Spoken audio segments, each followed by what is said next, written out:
Daniel got drunk one night and got a girl pregnant. By the time I found out, the girl was already 6 months along. I stubbornly asked him, "Between me and this child, who do you choose?" He stayed silent for a long time, unable to give me an answer. I stood at the entrance of that famous private obstetrics clinic on the Upper East Side, watching through the floor-to-ceiling glass as my husband carefully supported another woman. Daniel Patterson, the man recognized as the perfect gentleman in New York's social circles, was now slightly bending over, a posture I knew all too well, a refinement and tenderness etched into his bones. But his expensive cashmere coat was now draped over that woman's shoulders. The girl looked very young, although she wore a loose hoodie, her instinctive gesture of protecting her belly while stepping down the stairs, and that slightly bulging curve struck like a sledgehammer, shattering without warning the marriage display window I had carefully maintained for 5 years. Just like that, we locked eyes through an automatic door. Daniel's eyes went through a violent shift from tenderness to terror in that instant.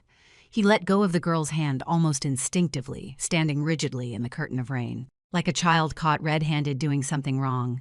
And that girl, Mia, I'd seen her once at some Hamptons party if I didn't think hard about it. She was just another forgettable third-rate model. But now, she was cradling her belly, her eyes timidly looking toward me, tears quickly welling up at the corners of her eyes. It was a carefully rehearsed fragility, Amelia. Daniel walked quickly toward me, the rain soaking his carefully styled hair, making him look somewhat disheveled. He tried to reach out and grab my wrist. That hand still wore the cufflinks we'd had custom-made for our 5th wedding anniversary. And in that instant, I clearly heard the sound of something breaking between us, as crisp as a champagne glass hitting the floor. "Don't touch me, Daniel." My voice was calmer than I'd expected, without even a hint of trembling. This composure felt foreign even to myself, or rather, this was exactly the survival instinct I'd learned over the years in this circle. The more festering the wound, the more you had to cover it with respectable bandages. Daniel's hand froze in midair, his fingertips still trembling slightly. "Miss Sanders, get in the car." I turned to look at Mia, my tone flat. "I assume the car Daniel arranged for you should be right there. Staging this kind of soap opera in this neighborhood doesn't suit the Patterson family's aesthetics." Mia clearly hadn't expected this reaction from me. Her prepared tears and dramatic display were cut short, leaving her looking comical and awkward. She looked at Daniel for help, but he simply waved his hand impatiently, signaling the driver to take her away quickly. It wasn't until that black sedan disappeared around the corner that Daniel turned to face me, as if his spine had been yanked out. "Amelia, listen to me. This was an accident. I blacked out that night. I thought she was just some random party girl who'd disappear after getting paid. I didn't know she'd get pregnant, let alone that she'd keep the baby until now. Until now." I caught that keyword, my gaze dissecting his panicked facade like a scalpel. "That belly of hers. At least 6 months along, right? Daniel, you've been hiding this from me for half a year." He fell silent, a tacit admission. The rain grew heavier. Before he could speak again, I turned and got into my own car. By the time I returned to our apartment on 5th Avenue, Daniel had already arrived first. He sat on that massive designer sofa in the living room, clutching a glass of whiskey without ice, his entire being radiating a decadent anxiety. This used to be our favorite moment. Whenever I finished curating an exhibition, or he closed a big merger deal, we would sit like this, sharing each other's achievements. But now, this house full of memories only makes me feel suffocated. My parents know. Daniel suddenly spoke, his voice hoarse. When she was 4 months along, she sent the ultrasound photos to the old house on Long Island. My hands paused for a moment while taking off my coat, and then I understood how all the pieces fell into place. "So that is why you kept it from me." I walked over and sat across from him, not touching the glass of wine he'd poured for me. "Not because you were afraid of hurting me, but because your parents, Mr. and Mrs. Patterson, they want this child, don't they?" Daniel covered his face in anguish. "You know my father's obsession with a family heir. We've been married for 5 years, Amelia, and even though we always said we'd let things happen naturally, the family trust has been putting pressure on us. Mia is carrying a boy. This is the reality of Manhattan.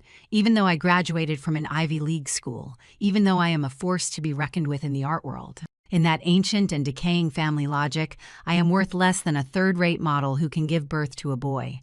So what is your solution?" I looked at this man I had deeply loved for 5 years, my heart feeling like it was being sawed back and forth with a dull knife, but I absolutely refused to let a single hint of pleading show on my face. Let her give birth, and then what? Raise him somewhere outside, or bring him back and have me raise him as my own? Daniel looked up, a glimmer of hope actually flashing in his eyes. Mia signed a confidentiality agreement. She'll take a sum of money and leave after giving birth. That child, he'll legally be my son, and yours too. Amelia, if you don't want to raise him, we can send him to a boarding school in Switzerland or hand him over to a nanny. This won't affect our lives. We'll still be the perfect couple. The perfect couple. I couldn't help but laugh, my laughter filled with absurdity. Daniel, do you really think that as long as that fig leaf isn't lifted, you can pretend you never swallowed this fly? Then what am I supposed to do? He suddenly raised his voice as if venting long-suppressed pressure. That is a life. That is my flesh and blood. Do you want me to force her to abort a fully formed 6-month fetus now? That is illegal and immoral. And immorality. I chewed on the word, finding it utterly ironic. I stood up and walked to the floor-to-ceiling window, gazing at the brilliant yet indifferent city lights outside. Just yesterday, I still thought my physical discomfort was merely from overwork, and had even made an appointment for a checkup today. But now, that unconfirmed suspicion was burning hot on the crumpled appointment slip in my pocket. I turned around, looked into his eyes, and asked that final question, like a gambler putting all her chips on the table. Daniel, what if I say I can't accept this child? What if I say between this child and me, you can only choose one? The air froze at that moment. Daniel looked at me, his eyes filled with pain, struggle, and love. But the one thing missing was the resolve I wanted, even a single second of hesitation, and to me, the answer was already clear. Amelia, don't push me, he said painfully. We'll have our own children, but this one is also my child. I can't just abandon him. He is the eldest grandson of the Patterson family. Fine. I nodded, clean and decisive. Shh. Daniel froze, seemingly not expecting me to end this negotiation so easily. He thought I would cry and make a scene, become hysterical, because at least that would prove I cared, prove there was still room to salvage things. But all I felt was a profound exhaustion and a sense of relief that freedom was near. I'll sleep in the guest room tonight. After saying that, I didn't give him another glance, walking straight toward the room at the end of the hallway. That night, I didn't lock the door, but I knew he wouldn't dare come in. He smoked on the terrace all night long, the scent of those expensive cigars seeping through the door crack, becoming the final eulogy for this marriage. As for me, I lay on the cold guest bed, my hand gently resting on my lower abdomen. It was flat there, but I could feel something quietly growing inside. That was what I had scheduled today's clinic appointment to confirm. Ironically, the moment I saw him and Mia at the clinic entrance, I knew this trump card must never be shown to him. The next morning, I left the apartment before he sobered up. I didn't go back to my parents' place, nor did I go cry to my best friend. I went straight to the law firm. My lawyer, David, looked at the prenuptial agreement addendum. I handed over and raised an eyebrow. Amelia, are you sure? According to this agreement, if the divorce is caused by major fault on the husband's part, you can take half of the annual income from his trust fund. That is tens of millions of dollars. But if you choose this fast track and give up asset division, even though you can get the divorce decree within a week, you'll lose a lot of money. I am sure. I signed my name on the document, my pen strokes so sharp they tore through the paper. I don't want his money. I just want it fast. I want to completely sever all legal ties with the Patterson family before the end of this month. If I fought for those tens of millions, I'd have to battle the Patterson family's massive legal team for 3 to 5 years. During that time, not only would I have to endure the birth of Mia's bastard child, but I'd also be forced to maneuver through this cesspool with them. If my belly started to show during this period, given the Patterson family's greed for bloodlines, they would never let go of the child in my belly, and they would never let go of me. What I want is freedom complete, thorough, clean freedom. I looked up and said to David, help me dispose of my shares in that gallery in Soho, cash them out. I am going to London. This week was the longest week of my life. I handled everything like a precision machine, packing luggage, liquidating assets, cutting off all social ties. Daniel didn't seem to realize the severity of the situation.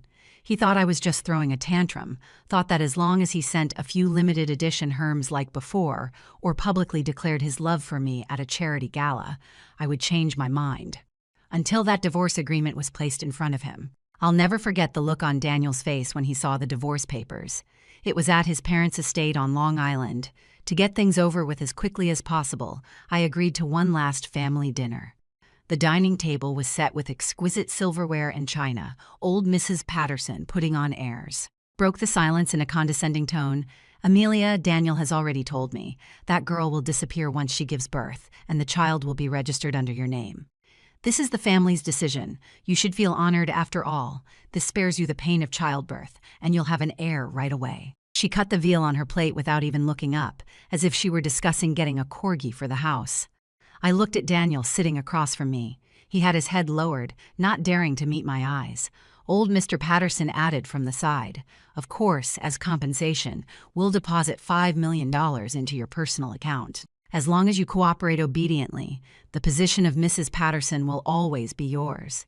Disgusting. That was my only physical reaction.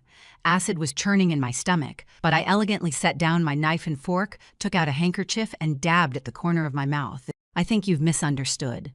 I took out the already signed agreement from my bag and pushed it to the center of the table. "I didn't come here today to negotiate the price of raising a bastard child. I came to inform you all. I've already signed. I am giving up the property division and leaving with nothing. From this moment on, any hair of the Patterson family has nothing to do with me." Dead silence at the dining table. Daniel shot to his feet, the chair scraping against the floor with a piercing screech. "Amelia, have you lost your mind? You want a divorce over this little thing? Do you know what you are giving up?" "This little thing?" I stood up, looking down at him. "Daniel, the fact that you think this little thing is exactly why we're getting divorced. Your world only has interests, inheritance rights, and saving face. But in my world, loyalty and dignity are priceless. You really want to give up this incredible fortune for so-called dignity?" The old lady looked at me in disbelief, as if looking at a fool. "Without the Patterson family, do you think you can still make it in New York? This is the second thing I wanted to tell you." I picked up my handbag and turned toward the front door. "I am done. This glamorous New York, I'll leave it to you and that bastard to enjoy." The moment I walked out of the manor gates, I heard the sound of porcelain shattering and Daniel's roar from behind. But I didn't look back. That night, I boarded a flight to London. The instant the plane took off, the massive force pushing me back into my seat made me a little dizzy through the porthole. I watched the glittering Manhattan below gradually shrink into tiny specks of light. There lay my youth, my love, and the marriage I had just buried. My hand instinctively went to protect my lower abdomen. "Baby," I said softly, tears finally falling in this high altitude where no one knew. "From now on, it is just the two of us. Life after arriving in London wasn't as hard as I had imagined, or perhaps being busy left me no time to dwell on the hardship. With the connections I'd built over the years in the art world and my sharp eye, I quickly established myself at a top-tier art consulting firm. Except for my former sister-in-law, Daniel's cousin Nicole, no one knew my exact whereabouts. Nicole is an outlier. She is the only one in the Patterson family who lives like a real person. She hates the family's hypocrisy and knows better than anyone how much of a scoundrel her cousin is.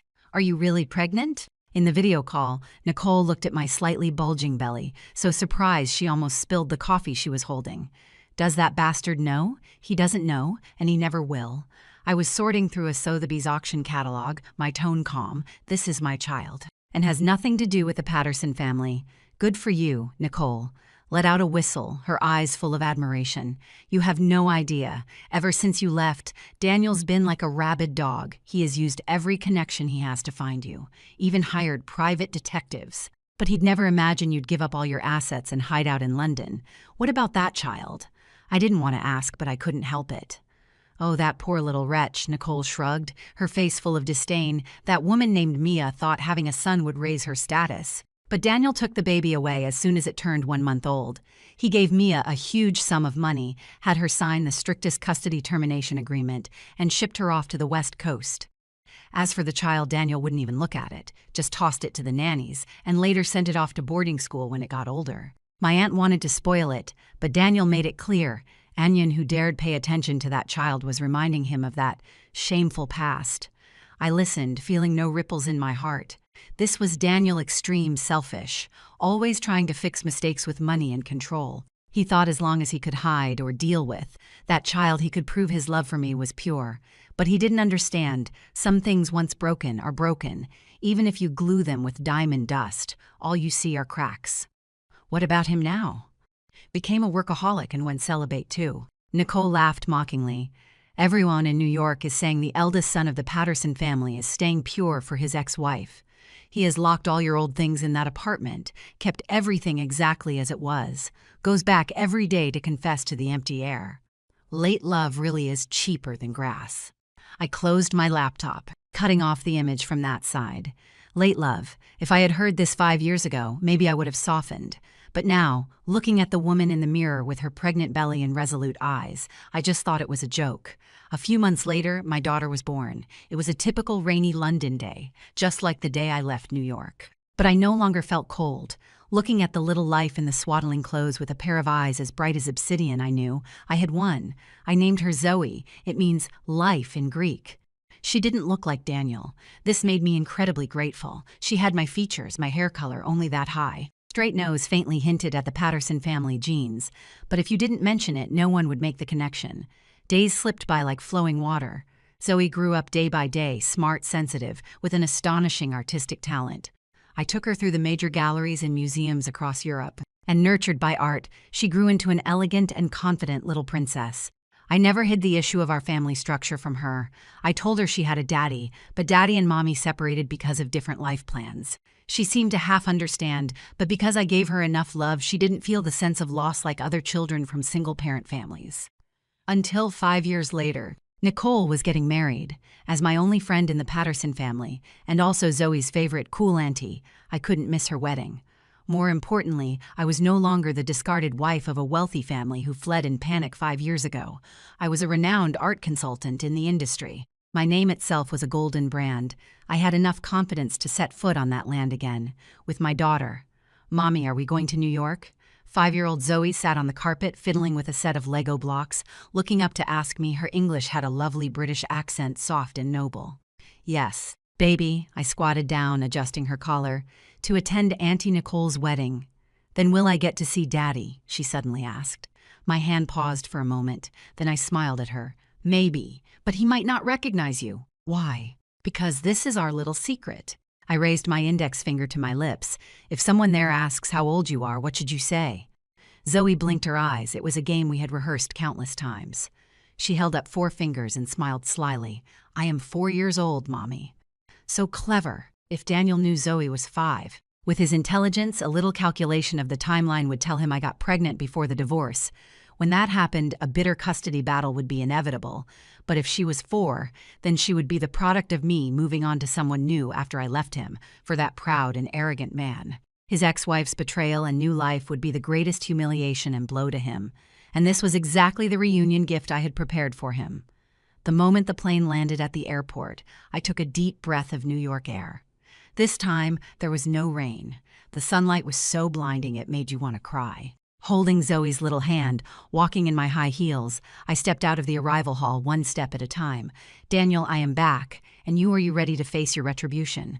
New York summers always come on fierce, heat waves bouncing back and forth between the glass curtain walls of skyscrapers, baking all of Manhattan like a steamer. But for the elites of the Upper East Side, this kind of weather was just an excuse to show off their latest seasonal vacation outfits. Nicole's bachelorette party was held at a private gallery in Chelsea. It was very much her style, avoiding the stuffiness of those old-school clubs while carrying a hint of bohemian rebellion. As her bridesmaid and the wedding's art consultant, I arrived at the venue early with Zoe. Oh my God, whose little angel is this? Nicole, wearing a daringly cut white jumpsuit, dramatically threw open her arms and rushed over. She crouched down, almost greedily pinching Zoe's little cheeks. "Sweetie, you are 100 times prettier than in the videos. I am Auntie Nicole, remember." Zoe shyly hid behind my legs, but still politely performed a curtsy, something she'd learned at her etiquette school in London. "Hello, Auntie Nicole. Mommy said you'll be the coolest bride in all of New York." "Oh, what a sweet talker," Nicole laughed, so hard she shook all over, then stood up and gave me a tight hug. "Welcome back, Amelia. You look amazing." I knew what she meant. When I left 5 years ago, I was like dried-out grass drained of all moisture. But now, wearing a simple black silk blouse and wide leg pants, with the antique brooch I'd won at Christie's, I radiated a sense of ease from the inside out. It was the confidence that money and career gave me, and also the nourishment from having escaped a toxic relationship. "You too," I replied with a smile, my eyes scanning the surroundings. "Who is going to be here tonight?" "Besides my friends, there'll be some old stubborn folks from the family after all. We still have to keep up appearances." Nicole pursed her lips, her eyes suddenly becoming somewhat complicated. "And of course, Daniel." Hearing that name, my heartbeat didn't have that dramatic halt I'd imagined. Just a faint sense of annoyance, like hearing about a business meeting I didn't want to attend. "Does he know I'll be here?" I didn't tell him, Nicole blinked slyly. I wanted to give him a surprise. Besides, if he knew you were coming, he'd definitely turn tonight into his confession session. And I don't want my party ruined. I nodded. This arrangement suited me perfectly in public settings, especially in such an artsy atmosphere. Daniel always cared most about keeping up appearances. He wouldn't lose his composure in front of everyone, which gave me enough safe distance. Zoe, can you go play in the kids' area over there by yourself for a bit? They have great picture books and snacks. I pointed to a specially designated area in the corner where several well-mannered-looking children were already playing. Zoe nodded obediently and walked over there, hugging her bunny rabbit. After the party started, glasses clinked and champagne flowed. I held my wine glass, weaving through the crowd with ease, making small talk with collectors and curators I'd known before. Some people recognized me, surprise and curiosity flashing in their eyes. But after sensing that don't mess with me aura I gave off, they wisely chose to talk only about art, not gossip. Until that familiar figure appeared at the doorway. After 5 years apart, Daniel Patterson seemed to have really changed. He'd lost a lot of weight, and that expensive tailored suit looked a bit loose on him. The spirited young air from before was gone, replaced by a deep gloominess and sharpness. His gaze swept across the room like a hawk's cold, distant until it locked onto me. In that instant, I seemed to hear the sound of air being torn apart. He froze in place, still holding the gift box for Nicole. The crowd around seemed to blur away, and in his eyes only I remained. Shock, wild joy, disbelief. Those complex emotions churned in the depths of his eyes like a tsunami about to erupt. I didn't look away, just raised my champagne glass, and across the sea of bobbing heads gave him a distant toast, with a flawless smile playing at the corner of my lips. Polite, distant, like treating an ordinary acquaintance reunited after a long separation. Daniel looked like he was scalded by that smile. He suddenly took a step forward, but was grabbed by old Mrs. Patterson, who rushed over from the side. "Daniel, watch the occasion," the old lady's lowered voice carried a warning. She also saw me, and that face caked with expensive foundation twisted for a moment, as if she had swallowed a fly. I watched this dramatic scene, only finding it amusing. This was the family I had once desperately tried to fit into, hypocritical, snobbish, always putting face above everything else. Daniel took a deep breath and forced himself to stop. But his eyes were glued to me, as if I would disappear the moment he blinked. Just then, something unexpected happened. A commotion suddenly came from the children's area in the corner. My heart tightened, and I instinctively looked over, only to see Zoe standing there, clutching her bunny rabbit tightly, while standing across from her was a boy a head taller than her. The boy was wearing a designer little suit, arrogantly trying to snatch the rabbit from Zoe's hands. "It is mine. If I want to play with it, it is mine," the boy yelled loudly. That spoiled bratty attitude practically identical to old Mrs. Patterson back in the day. "No, Mommy gave this to me." Although Zoe was scared, she refused to back down even one step. "Where did you come from, you little brat? How dare you not listen to me?" The boy flew into a rage from embarrassment and reached out to push Zoe. "Stop," before I could rush over. A low, furious roar had already echoed through the venue. It was Daniel. He strode over with large steps, grabbed the boy's wrist with such force that the boy immediately started crying in pain. "Daddy, you are hurting me," the boy cried out, trying to break free. "Daddy," the whole venue instantly fell silent. Everyone's eyes focused on this scene. I was stunned for a moment. Then it hit me. This boy was the illegitimate child Mia had given birth to back then, the grandson that the Patterson family treasured like a jewel. Looking at that boy, an indescribable sense of irony welled up inside me. This was the bloodline they went to such lengths to preserve. A spoiled brat who bullies little girls in public without any manners. There wasn't a trace of warmth in Daniel's eyes as he looked at the boy, only deep disgust and impatience. "Who let you come? Didn't I say not to bring him out to embarrass me?" He turned to look at the nanny following behind, his gaze cold as ice. "Take him and get out now." The nanny trembled in fear, hurriedly picked up the boy who was still throwing a tantrum, and fled the scene in a sorry state. After dealing with this commotion, Daniel finally turned around to look at the frightened Zoe. In that moment, the ice in his eyes instantly melted, replaced by a kind of cautiousness I had never seen before. He crouched down, his gaze level with Zoe's, his voice unbelievably gentle. "I am sorry, little girl. I scared you. Are you okay?" Zoe blinked her big eyes, looking at the strange uncle in front of her. Perhaps due to some mysterious connection of blood, she didn't shy away, but instead curiously sized him up. "I am fine, mister. she said in a soft babyish voice, then reached out her little hand and gently patted Daniel's shoulder. That big brother was naughty, but he is gone now, Mister. Don't be angry anymore. Daniel's whole body trembled, as if that little hand had cast a freezing spell on him. He stared at Zoe in a daze, at those eyes that looked so much like mine, his Adam's apple bobbing hard. "What is your name?" His voice was trembling. Alarm bells went off in my head. This was the most dangerous moment. Zoe. I walked over quickly, my high heels clicking out a crisp rhythm on the marble floor. I went to Zoe's side and swept her into my arms, using a protective posture to block Daniel's view. "Daniel, long time no see." I looked at the man still crouching on the ground, looking down at him, my tone cold. Daniel slowly raised his head, looking up at me. That once arrogant face was now filled with vulnerability and pleading, as if I were a god who could absolve him of all his sins. "Amelia," he called my name softly, his voice broken. "Is this your daughter?" I felt Zoe trembling slightly in my arms, not from fear, but from keenly sensing this unusual atmosphere. I gently stroked her back and replied in the most natural tone, "Yes, my daughter. Zoe, say hello to Uncle." "Hello, Uncle," Zoe greeted obediently, her voice sweet and soft, yet like an invisible wall, keeping the title father 1,000 miles away. Daniel's gaze hungrily scanned Zoe's face. He was searching for any trace of resemblance to himself. However, Zoe's light brown curly hair, inherited from my mother, and those identical almond-shaped eyes, perfectly concealed the Patterson family's genetic traits. Moreover, in his subconscious, it was absolutely impossible for me to have been pregnant at that time. "How old is she?" He still asked that most crucial question. The air around seemed to freeze. Although old Mrs. Patterson nearby was pretending to chat with someone, I could feel her ears practically perking up. Before I could speak, Zoe had already beaten me to it, holding up 4 chubby little fingers and announcing in a proud tone, "I am 4 years old. 4 years old." The light in Daniel's eyes instantly went out, replaced by a grayish defeat as if he'd been struck hard. 4 years old. This means this is a child I gave birth to a year after leaving him. This means that after I left him, not only did I not sink into misery as he imagined, but I quickly started a new relationship and even had a child. This was a devastating blow to his conceited male ego. "So you've been doing this well." He let out a bitter laugh and stood up, his figure swaying slightly. "Yes, Daniel, leave the wrong person and life naturally gets better." I added a cold jab, then turned around holding Zoe. "Excuse me, the child needs to rest." This time, he didn't stop me. I took Zoe to the small garden behind the gallery for some fresh air. It was filled with white hydrangeas, emanating a faint fragrance in the night. "Mommy, did I do good just now?" Zoe lay on the bench, her little legs swinging. "You were perfect, baby."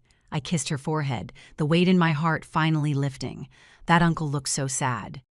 Zoe said thoughtfully, "Is it because of that naughty brother?" I was silent for a moment. That boy who was forcibly carried away by the nanny. That child, called the eldest grandson, yet completely ill-mannered, was the bitter fruit Daniel had sown with his own hands. Maybe, but he brought it on himself.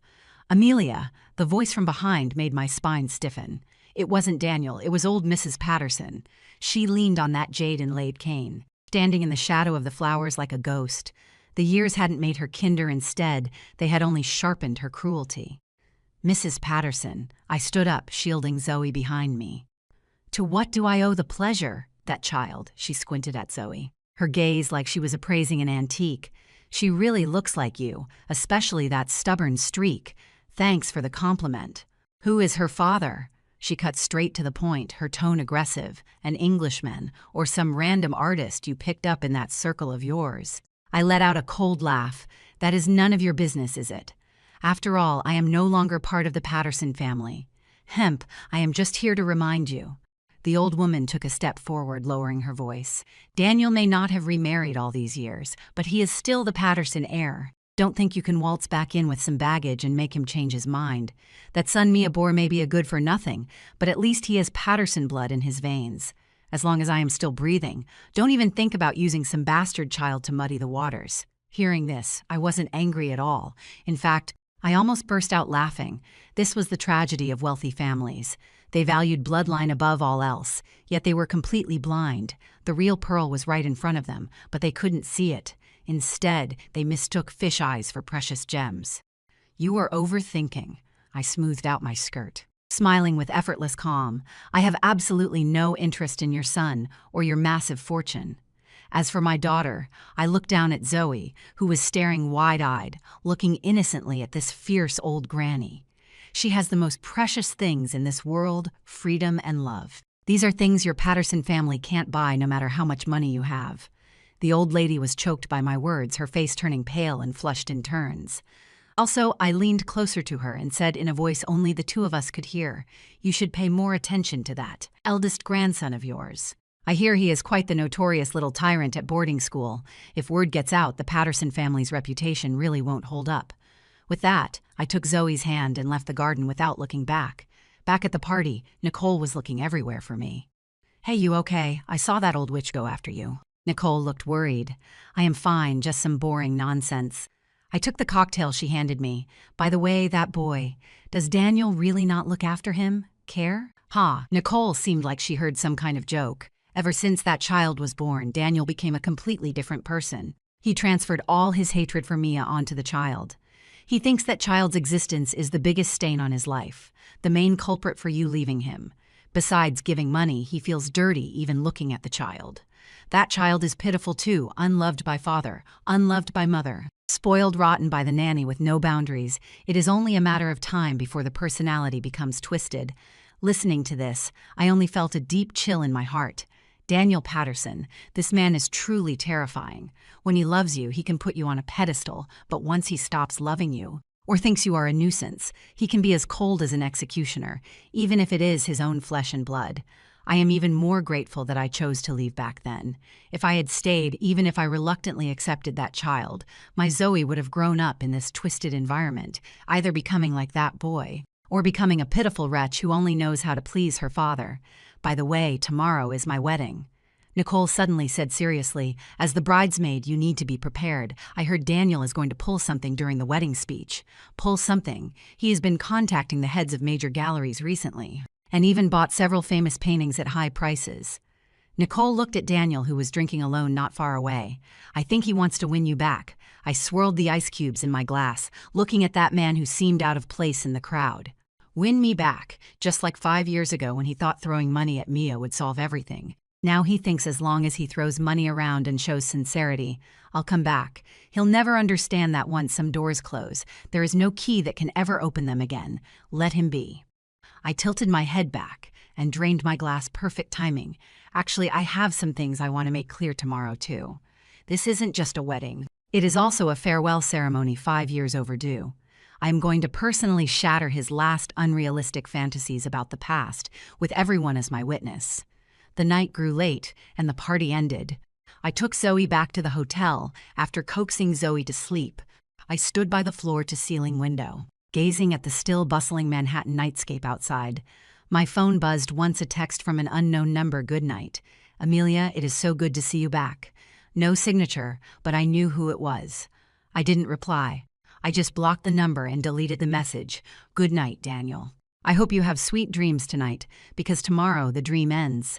The next day, Nicole's wedding was held at the boathouse in Central Park. Sunlight filtered through the dappled tree shadows onto the shimmering lake, and a sea of white roses decorated the venue like a fairy tale world.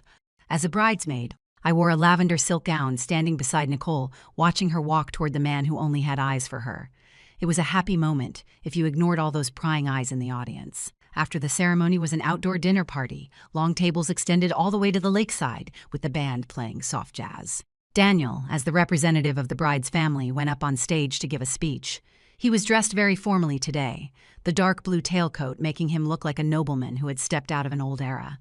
He first said a few words of blessing to the newlyweds, humorous and appropriate, drawing waves of applause from the audience.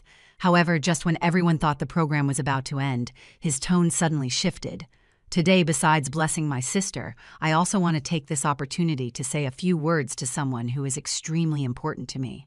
The entire room's gaze instantly fell on me like a spotlight. I sat in the audience, holding a wineglass in my hand, my knuckles slightly pale. Daniel looked at me, his eyes so affectionate they could almost drip water. 5 years ago, because of my stupidity and cowardice, I lost the most precious treasure in my life. These past 5 years, not a single day has gone by without me regretting it. I tried to numb myself with work, tried to make up for it in various ways. But that sense of emptiness only grew stronger.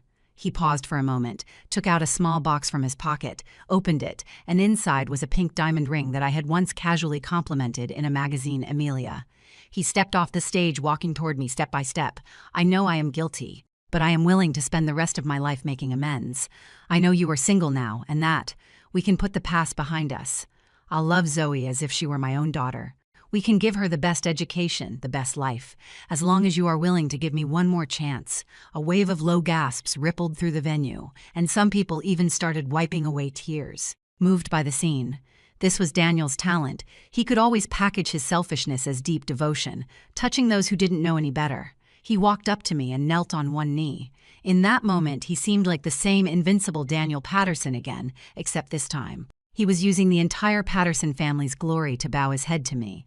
Marry me, Amelia. Let's start over. I looked at that pink diamond sparkling with dazzling brilliance and found it nothing but blindingly harsh. Start over. I repeated these words softly, then slowly stood up. I didn't take the ring instead. I picked up the microphone from the table. Daniel, your performance was wonderful. My voice carried through the speakers to every corner, clear and cold. But you seem to have forgotten something. Life isn't a movie. There aren't that many second chances at happily ever after. And I looked around at all those faces, some expectant, some just here for the gossip, and finally let my gaze settle on him. What exactly do you mean by putting the past behind us?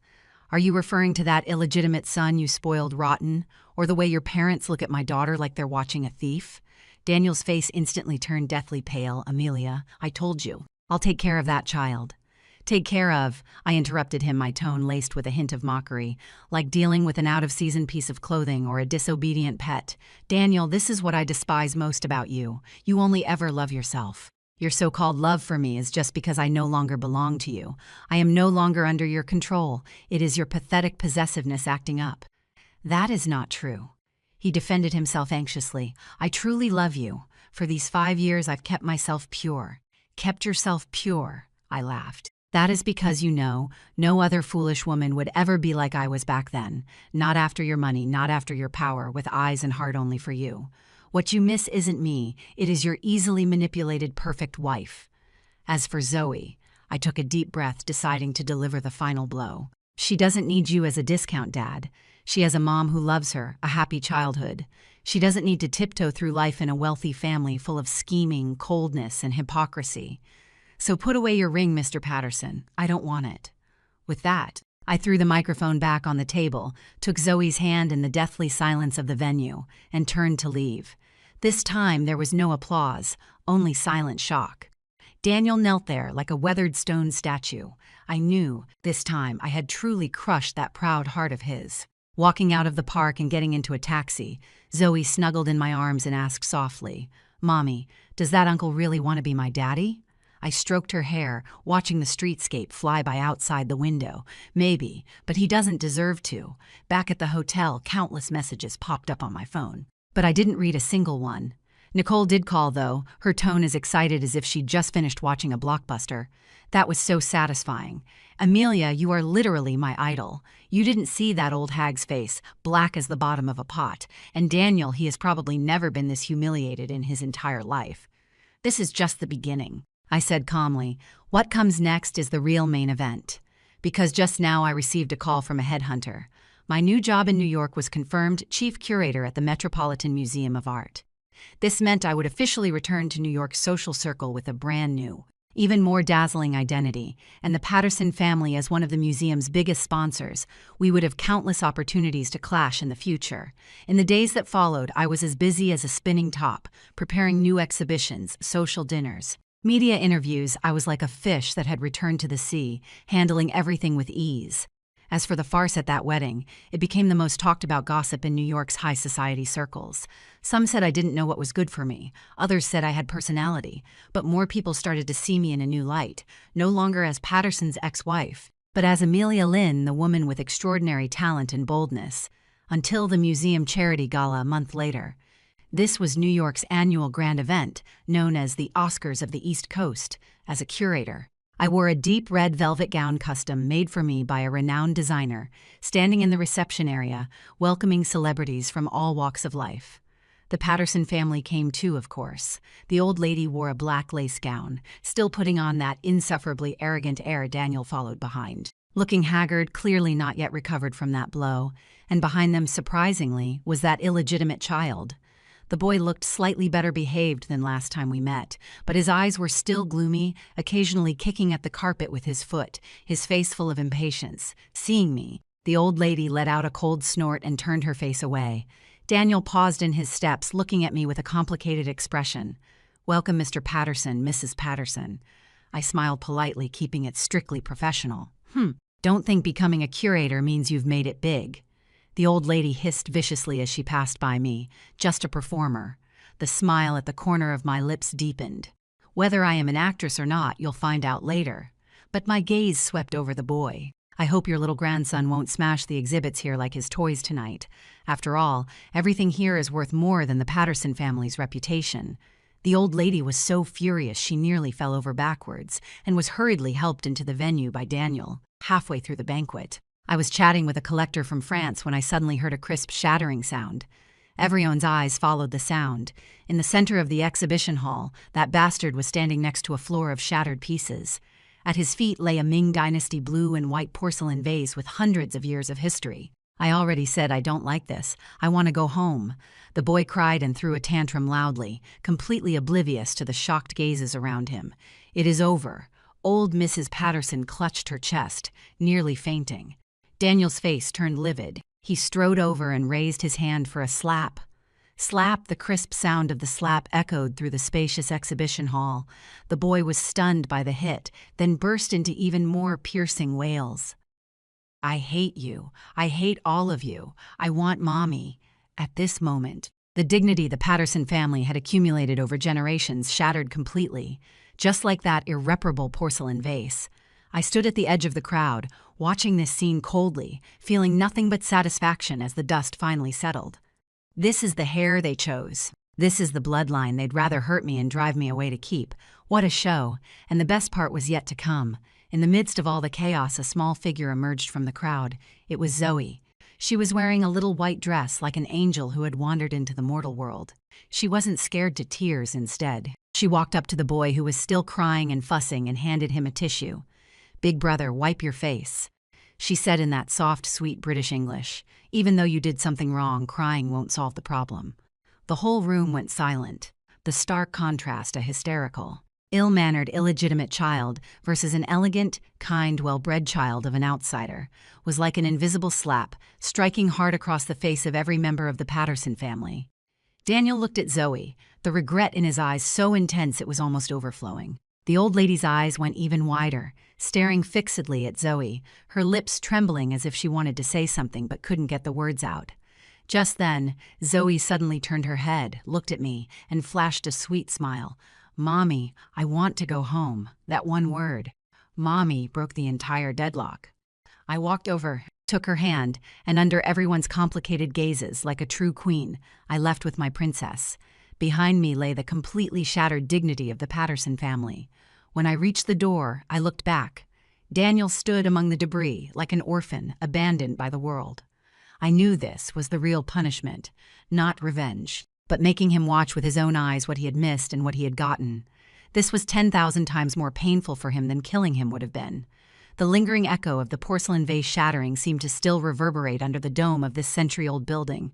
The Metropolitan Museum's Charity Gala had always been the top stage of New York's high society, where everyone wore exquisite masks, but this sudden farce was like someone roughly tearing off that gorgeous wallpaper, revealing the moldy plaster beneath. I held Zoe's hand, not rushing to leave the venue, but standing by the massive stone pillar, watching this chaos like an outsider. Old Mrs. Patterson finally caught her breath. Instead of immediately comforting her grandson, who was still wailing, she pointed a trembling finger at the bodyguard beside her. "Get him out of here now. What a disgrace." That boy, who was supposed to be the heir the Patterson family presented to the world tonight as flawed but still noble, now looked like a rat crossing the street. He was roughly hauled up by the bodyguards, struggling, screaming, those eyes that looked so much like Daniel's filled with hatred and despair. "I hate you. I hate all of you." That kind of vicious curse, shouted from a 6-year-old child's mouth, made everyone present feel a chill down their spine. And Daniel, he just stood there beside the scattered fragments, surrounded by a circle of guests who said nothing but whose eyes were full of contempt. His back was still ramrod straight. That was his last shred of stubbornness, but I could see his hands trembling violently. "Everyone, I am deeply sorry." He finally spoke, his voice hoarse as if filled with gravel. "For today's losses, the Patterson family will compensate tenfold. As for my son's disgraceful behavior, I will personally visit each of you to apologize another day." After saying that, he bowed deeply. The man who was once so arrogant, as if all of New York was beneath his feet, was now humbled to the dust. Just then, whispers came from the crowd. "The Patterson family's parenting is really. I heard they drove away someone as excellent as Amelia for this illegitimate child. Now look, they really picked up sesame seeds and lost the watermelon. Shh, keep it down. But who is that little girl? The contrast just now was too stark. It is simply the difference between aristocracy and nouveau riche. I heard she is Amelia's daughter, apparently born in England." These remarks pricked at the Patterson family members like needles. The old lady's face turned the color of pig liver, and her cloudy eyes suddenly locked dead onto me, who hadn't left yet. Or rather, locked onto Zoe. She pushed away the butler who was supporting her and staggered towards us, that child. She pointed at Zoe, her voice shrill. "How old is she? You just said she is 4. I don't believe it. Look at this height, this way of speaking. How could she possibly be only 4? I sneered inwardly. The instincts of old ladies from wealthy families were sometimes terrifyingly sharp, especially when it came to matters of family bloodline. Zoe shrank behind me in fear. I stood in front of her, coldly staring at this former mother-in-law who had made things difficult for me in every possible way. "Mrs. Patterson, does my daughter's age have anything to do with you? Or is it that your grandson just smashing a vase worth several million wasn't enough? And now you want to make things difficult for a little girl in front of everyone?" "Don't try to brush me off." The old lady was somewhat hysterical. Those eyes of hers. They're exactly the same as Daniel's when he was little. And that nose, if she is 5, then you conceived her before the divorce. She is Patterson blood. The crowd around us instantly erupted. This was some earth-shattering gossip. Daniel also suddenly raised his head, looking at Zoe in disbelief. His eyes had been lifeless just moments ago, but now a wild flame suddenly ignited in them. "Amelia, is it true?" He stumbled over, trying to grab Zoe's hand. "She is my daughter, she is mine, right?"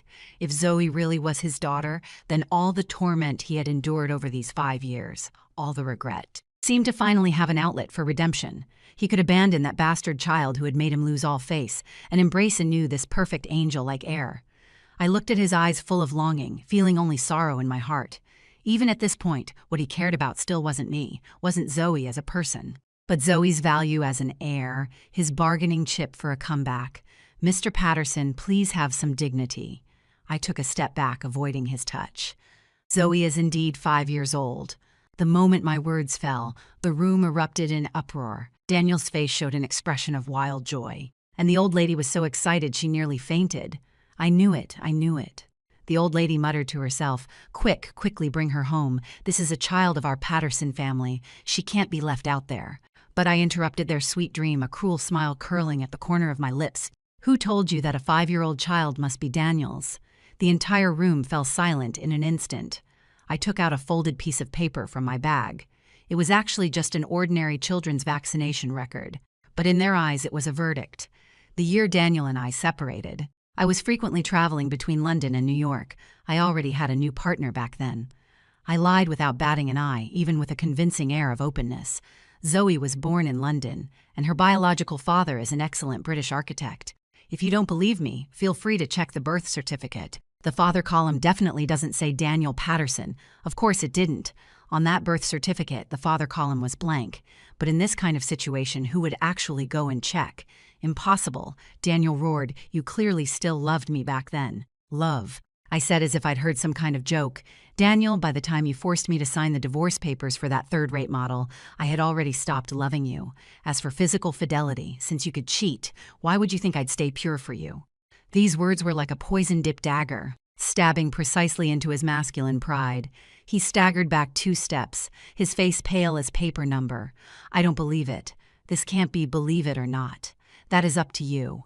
I put away the paper and took Zoe's hand again. "But there is one thing I am certain of. Zoe's surname is Lynn. She is my daughter and has absolutely nothing to do with the Patterson family. From now on, please stop looking at her with those disgusting eyes." With that, I didn't give them any chance to keep pestering us, and strode away with Zoe. Behind me came the old lady's desperate wails and Daniel's powerless roars. But I knew, this round, I had completely won. I exploited their greed, then personally crushed their hopes. That kind of fall from cloud 9 to rock bottom was enough to leave them in agony for a long, long time. Walking out of the museum, the cool night breeze blew away the stuffiness from the venue. "Mommy, why did you lie to that uncle?" Zoe looked up at me with her little face. Though she was young, she had picked up on the lies in my words just now. "Because that is punishment for bad people." I crouched down and looked at her seriously. "Some people, once they know the truth, will cling to you like vampires and never let go. To protect our current happiness, sometimes we need a little white lie." Zoe nodded, half understanding.